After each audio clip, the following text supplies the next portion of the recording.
नमस्कार। मैं आलोक आपका स्वागत करता हूं।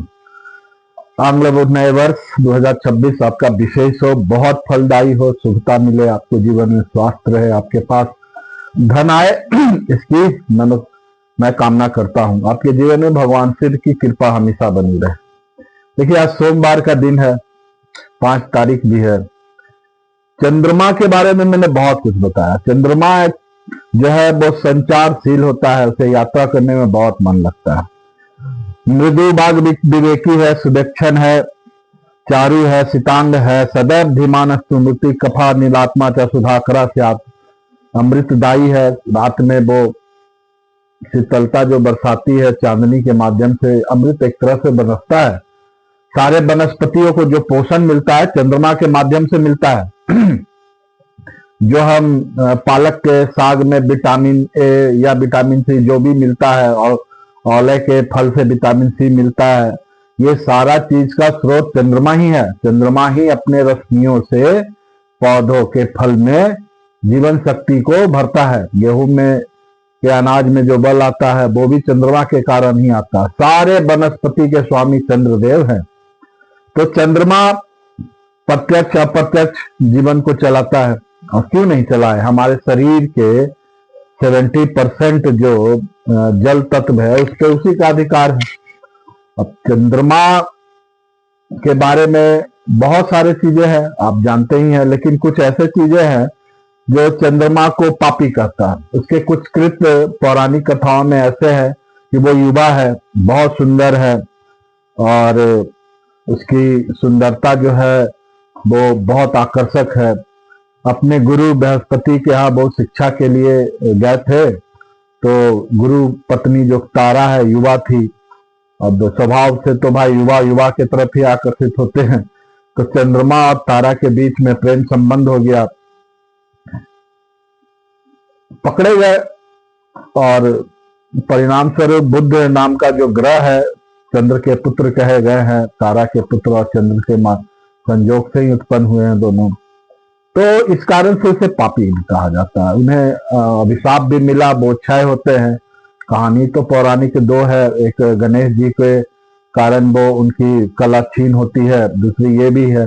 लेकिन ये बात फैक्ट है कि चंद्रमा 15 दिन घटते हैं, 15 दिन बढ़ते हैं। जब वो घटते हैं तो उनकी कला, उनके बल में क्षीणता आती है, वो कमजोर हो जाते हैं।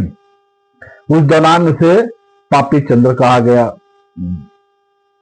पाप ग्रह में शामिल कर लिया जाता है। उनके बल के आधार पर है, ऐसे वो नैसर्गिक शुभ ही हैं।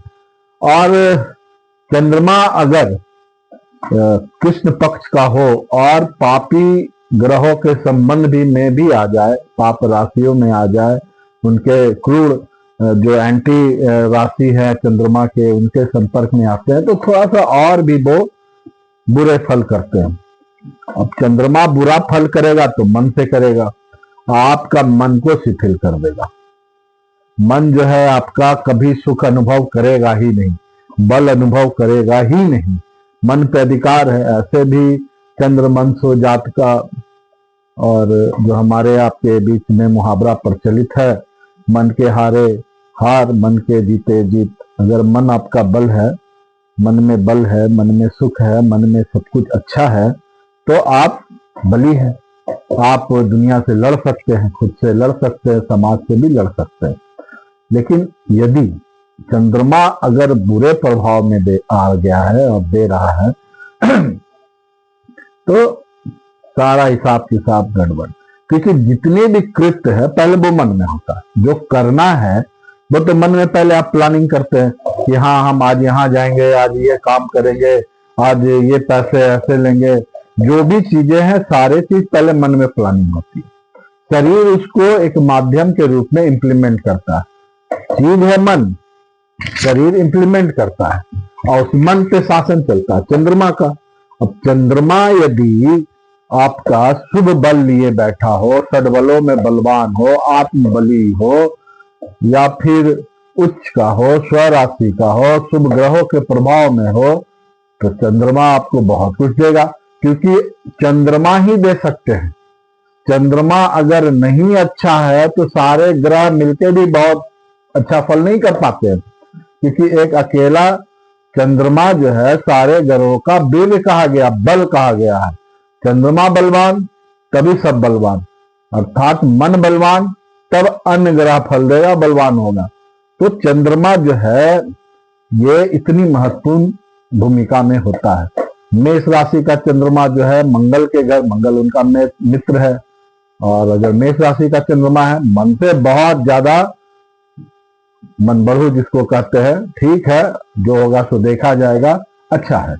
वृष राशि का चंद्रमा तो बहुत शुभ कहे गए हैं, उच्च के कहे गए हैं, रोहिणी नक्षत्र में चले जाते हैं वहां, तो धन के लिए, लिक्विड मनी के लिए बहुत शुभ है। वाणी अच्छा होगा ऐसे व्यक्ति का, परिवार कुटुंब वाले उन्हें प्रेम करेंगे। बुध के घर जब जाते हैं तो भाई पुत्र के घर जाते हैं, और चूंकि स्वभाव से ये वैश्य जाति के हैं, बुध भी वैश्य मतलब कॉमर्स सोच के होते हैं, तो ऐसा चंद्रमा, मिथुन राशि वाला चंद्रमा ना भौतिकता के प्रति बहुत माहिर होता है। वो ठीक है, वो पैसे बनाने में, कॉमर्स में बहुत तेज होगा। अपने घर चंद्रमा अगर कर्क राशि में है तो भावनात्मक रूप से बहुत उत्तम, रोमांटिक, काव्य में रुचि रखने वाला, अन्य तरीकों से जितना भी लौकिक चीज है अगर उसे हर्ट ना किया जाए तो बहुत अच्छा फल देता है, और अगर हर्ट हो गया तो इतना ही वो बेचारा, लेकिन उभर जल्दी जाता है अपने निगेटिव चीजों से। स्वराशि का चंद्रमा ही भी बहुत अच्छा है, मतलब स्वराशि का चंद्रमा को समझिए कि क्षीर सागर में विष्णु के पास जो स्थित चंद्र है वही है, भगवान शिव के मस्तक पे यही चंद्र शोभित पाते हैं। अब सिंह राशि का चंद्रमा, सिंह आग्नेय तत्व है। अब चूंकि सूर्य और चंद्र का तो अनन्य आश्रय संबंध है, पूरा सृष्टि है, दिन और रात पे समय इन्हीं से बनते हैं, तो अपने मित्र के घर जाते हैं, ठीक है। यहाँ भी चंद्रमा बुरा फल नहीं करते अगर शुक्ल पक्ष का हो, ठीक है, चंद्रमा यहाँ ठीक है। कन्या राशि में फिर वही जो बुध की राशि में होती है, तुला राशि में सामान्य रूप से ठीक है। अष्टम भाव में अष्टम राशि जो पड़ती है वृश्चिक, यहाँ पे चंद्रमा को नीच कहा गया। यद्यपि मंगल जो इस राशि का स्वामी है वो इनका मित्र है, लेकिन यहाँ पे चंद्रमा जो है थोड़ा दिक्कत में आते हैं। अब रीजन इसका ये है कि यहाँ सूर्य को उच्चता मिलती है मेष राशि पहले घर में, सूर्य से जितना दूर ये आते हैं और सामने ये तुला में आते हैं तो पूर्णिमा बनता है, लेकिन जैसे ही सूर्य के आगे मतलब स्वामित्व जो सातवीं राशि के आगे बढ़ते हैं तो वृश्चिक पड़ता है, वहां वो नीच हो जाते हैं। सूर्य की जो गर्मी से, सूर्य की उष्मा से जो इन्हें बल मिलता है वो वृश्चिक में आने से, अगर मेष से शुरू की जा रही है तो वहां पे कमजोर होना शुरू करते हैं, फिर वो धीरे धीरे कृष्ण पक्ष के बढ़ते हैं, यहां से चंद्रमा का बल क्षीण होते जाता है। अब वृश्चिक राशि का चंद्रमा अच्छा नहीं कहा गया। धनु राशि का चंद्रमा धार्मिक रूप से अच्छा होता है। चंद्रमा जिस ग्रह के प्रभाव में रहेगा, जिस ग्रह की राशि में रहेगा, जैसी दृष्टि में रहेगा, अगर अपना बल भी है तो बहुत अच्छा फल करेगा। लग्न कुंडली में अगर वो जिस राशि का हो, और अगर नवांश कुंडली में वो शुभ हो गया, उसका नवांश में चला गया, वर्गोत्तम हो गया, और नवांश कुंडली का लग्न में वो कारक बन गया, तो क्या बात है। चंद्रमा की महादशा 10 साल की लगती है। इस दौरान स्त्री और पुरुष बच्चे के जीवन में बहुत मानसिक सुख प्राप्त करता है। जहां जाता है उसे प्रेम मिलता है, आदर मिलता है, सम्मान मिलता है, धन मिलता है। व्यापार में अगर चंद्रमा की स्थिति बन रही है दसम भाव से या दशमांश से या दशमेश से संबंध बन रहा है, तो ऐसा व्यक्ति मैरीन में भी जा सकता है, मर्चेंट में भी है, मछली का व्यापारी, दूध का व्यापारी, मोती का व्यापारी, या फिर जल मार्ग से व्यापार करने वाला व्यक्ति चंद्रमा के प्रभाव से ही होता है। चंद्रमा वनस्पति का स्वामी है तो वनस्पतियों का भी व्यापारी हो जाता है। वो जो सफेद हो, सब्जियां हरे रंग के बुध के अधिकार में आता है। बुध तो चंद्रमा का ही पुत्र है, तो जितने भी इस तरह की चीजें हैं वो चंद्रमा चलाता है। हम और आप इस मन से चलते हैं, मन अगर अच्छा सब चीज अच्छा, मन अगर खराब सब खराब है। तो मन जो है आपके जीवन को निर्धारित करता है। भाई हो सकता है अभी आप बहुत खुश हो, क्षण में आप बदल जाते हैं। जैसे ही चंद्रमा आकाश में स्पेस में चेंज होता है, डिग्री बढ़ाता है घटाता है, तो फिर वैसे ही आपके मन पे प्रभाव पड़ जाता है। आप अभी अपने बच्चे से प्रेम से बात कर रहे होते हैं और तुरंत उसे डांटने लगते हैं। पत्नी से अच्छे से बात कर रहे होते हैं, तुरंत आप नेगेटिव हो जाते हैं।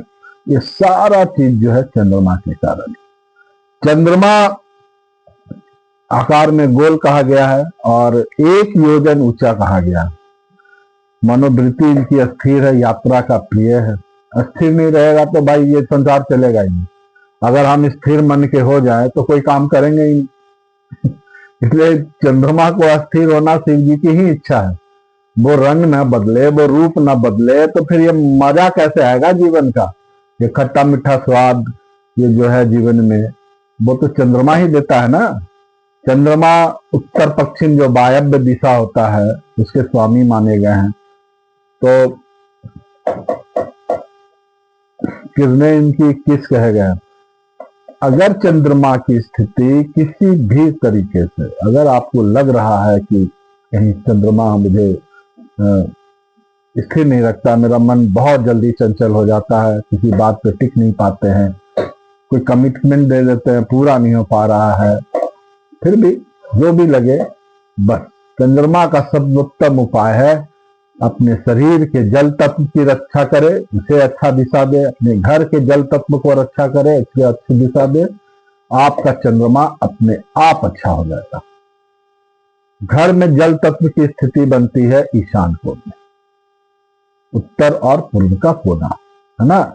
और शरीर में जल तत्व तो 70% है। पानी आप शुद्ध पिया करें। पानी अल्कलाइन हो जाए, चांदी के गिलास में पीजिए, बहुत अच्छा फल करेगा। चंद्रमा मंगल का मित्र है तो तांबे के गिलास का भी पानी, लेकिन समान रूप से अलग अलग राशियों में अलग अलग तत्व हैं, जिसके कारण आप जल पीने का माध्यम अलग अलग हो सकता है। अगर मेष राशि या वृश्चिक राशि का चंद्र है तो आप तांबे के गिलास से पी सकते हैं, लेकिन सामान्य रूप से आप जो है चांदी का गिलास उपयोग करें जल पीने के लिए। शीशे के गिलास में भी पी सकते हैं। ये आपके जल तत्व को शुद्ध करेगा शरीर में। उत्तर पूर्व की दिशा को देखे, स्थान खाली होना चाहिए, सुगंधित होना चाहिए, सर्वप्रिय होना चाहिए, मार्ग अबाधित होना चाहिए। चंद्रमा अच्छा फल देगा। घर की जो माँ है, माँ समान स्त्रियां हैं, सारा चंद्र है ना। तो माता अगर आपके पास हैं, खुश रखिए उन्हें। देखिए चंद्रमा कितना अच्छा फल करता है। और अपने जीवन में सफेद वस्त्रों का समावेश करें।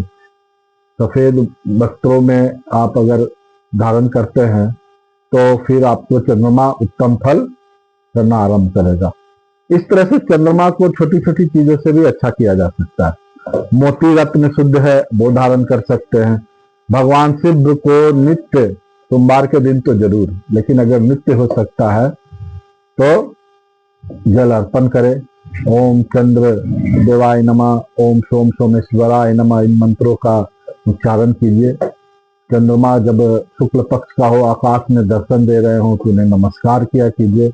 कुमुदनी के फूल जो रात में सुगंध देते हैं, जैसे रात रानी, रजनीगंधा, आपका हर श्रृंगार, ये सारे जो पुष्प हैं वो चंद्रमा के सफेद होते हैं। उनके पंखुड़ियां रात में फूल जो सुगंध देते हैं, ज्यादातर उनके पंखुड़ी जो है वो सफेद होते हैं। वो चंद्रमा है, सुगंधित है, शुक्ल पक्ष के हैं। उन फूलों से अपने घर के वातावरण को सुगंधित रखे। भगवान शिव को चढ़ा सकते हैं, अपनी पत्नी को भेंट कर सकते हैं, अपनी माता को भेंट कर सकते हैं। चंद्रमा शुभ फल करेगा। चंद्रमा इतना अच्छा प्लैनेट है कि आपके सारे राजयोग को बनाता है। अगर लग्न कुंडली से पंच महापुरुष योग बन रहा, चंद्रमा उस योग में अगर विकृत हो जाए तो वो भंग भी कर देता है। लेकिन अब लग्न से नहीं बन रहा, चंद्रमा से शुभ बन रहा, तो वो फलित भी हो जाता है। इसलिए ये जो चक्र है चंद्रमा का, बहुत ही जीवन में अवश्य रूप से आपको अच्छा रखना है। चंद्रमा आपके जो संतान उत्पन्न होता, मासिक चक्र जो चलता है स्त्रियों में, वो चंद्रमा के ही कारण होता है। एक तरह से ये जीवन को वही चला रहा है। चंद्रमा मीठा पदार्थ है, रेशमी वस्त्र है, एक मुहूर्त का स्वामी बनते हैं वो, समझे। तो जितनी भी चीजें हैं चंद्रमा के डोमेन की, वो आप शुभ रखें। वंदना प्रातः काल की जो वंदना होती है, जो वो चंद्रमा कर्णप्रिय लगता है, वो चंद्रमा के कारण आपके मुख से अच्छा से निकले। चंद्रमा मन, आप न भी किसी से कुछ बोलते हैं, लेकिन जो मन से मन का तरंगधैर्य चलता है एक दूसरे के प्रति, जो वाइब्स आते हैं अच्छा बुरा, वो चंद्रमा रीड करता है। आपका मन जो है ना, वो एक्सेप्टर है और रिसेप्टर है, और दोनों भी, मतलब आप अपने विचार जो है बिना कुछ कहे यहाँ से दूसरे को आप ट्रांसफर करते हैं। ये चंद्रमा के कारण होता है, मानसिक बल के कारण होता है। चंद्रमा अगर आपका बलवान है तो आप बिना कुछ कहे भी लोगों को बहुत कुछ समझा जाते हैं। आप जीवन में देखते होंगे, आपका मूड, आपका बॉडी लैंग्वेज जो है बता जाता है कि आप खुश है, नाराज है किसी से, या कुछ और बात है। प्रेम बिना बताए लोग आंखों की भाषा जो पढ़ते हैं, वो चंद्रमा की ही कूट भाषा है। वो ये मन में चलता है ये सब। तो चंद्रमा इतना जरूरी है जीवन में। उच्च का चंद्रमा अगर जातक को द्वितीय भाव में मिलता है, मेष लग्न हो, तो शक्ल बहुत आकर्षक देता है भगवान। चंद्रमा वृष राशि का भगवान कृष्ण के थे, रोहिणी नक्षत्र में पैदा लिए थे। वो इतने आकर्षक थे कि भाई उनके पीछे कितनी कहानियां हैं, आप जान ही रहे। और रोहिणी नक्षत्र के चंद्रमा को भगवान कृष्ण से ही जोड़ा जाता है, और कर्क के चंद्रमा को भगवान राम को। तो दिव्य शक्तियां जितने भी हैं जो धरती पे आए, आप गौर करते हैं कि वो या तो वृष राशि के हैं, उच्च के चंद्र के, या स्वराशि कर्क के चंद्र के, या पूर्णिमा तिथि को उनका जन्म होता है, पूर्णिमा के आसपास। मतलब शुक्ल पक्ष का चंद्रमा लेकर ही दिव्य विभूतियां आती हैं धरती पे। नानक हो, आप जो गुरु पूर्णिमा मनाते हैं, पूर्णिमा को ही मनाते हैं। आप कोई भी जयंती जो होती है दिव्य पुरुषों की, साधारण रूप से वो पूर्णिमा को ही मनाई जाती है, जब पूर्ण बल होता है चंद्रमा को। बुद्ध पूर्णिमा, गुरु पूर्णिमा, ये सब जो है वो कार्तिक पूर्णिमा, ये पूर्णिमा को त्योहार इसलिए ही मनाया जाता है। जैसे अब आने वाले माघी पूर्णिमा आने वाला है, जिस दिन स्नान का बहुत महत्व है धार्मिक रूप से और दान के लिए। तो पूर्णिमा को चंद्र को बहुत बल होता है। तो चंद्रमा जब बली होता है तो धरती पर शुभता घटती है। यहाँ शुभ होने के लिए चंद्रमा को बलवान होना बहुत जरूरी होता है। तो हमारे जीवन में, आपके जीवन में भी चंद्रमा बलवान हो, ऐसा प्रयास करना ही चाहिए। मैंने कुछ उपाय पहले बताया, जिसमें से माता का सेवा, वनस्पतियों की भी सेवा है ना। आप अपने घर में या खेत में ऐसे वनस्पति लगाएं जो औषधि के रूप में हो। औला, तुलसी, ये सब प्रत्यक्ष चंद्रदेव की कृपा को प्राप्त किए रहते हैं, जो आपके शरीर में ना जीवन दायिनी चीजों को समावेश करते हैं। तो चंद्रमा सफेद चीजों से मोहित होता है, रेशमी हो तो बहुत अच्छा। रानी है ना, माता है। अब माता तो भाई आदरणीय है, चाहे किसी की भी हो, माता तो माता होती है। तो चंद्रमा को आपको आदर देना ही देना है, चाहे कोई भी लग्न का चंद्रमा किसी भी राशि में हो। अगर वो शुभता नहीं देगा, आपको कोई सुख का अनुभव नहीं होगा। जितने भी संवेदनाएं हैं अच्छे बुरे, वो चंद्रमा के ही कारण है। तो चंद्रमा को प्रसन्न करने के 5 महत्वपूर्ण उपाय जो है मैं आपको बताता हूं, नोट करें। सबसे पहले अपने जल तत्व को ठीक रखें, चांदी के गिलास में पानी पिए या मिट्टी के गिलास में ही पानी पिए, एक। दूसरा, आप अपने ईशान कोण को हमेशा शुद्ध रखें, अच्छा रखें। तीसरा, भगवान शिव को नियमित रूप से सफेद फूल और जल दूध अर्पण करते रहें। चौथा, माता को प्रतिष्ठा दे, पूजनीय है, पूजा करे, प्रतिष्ठा दे। और 5वां, मन में कभी भी कलुषित भावना को रोकने का प्रयास करे, ज्यादा ना आने दे मन में। चंद्रमा अच्छा हो जाएगा, दूषित नहीं रहेगा। नमस्कार करें चंद्रमा को। आपका चंद्रमा अच्छा हो जाएगा। बहुत बहुत धन्यवाद।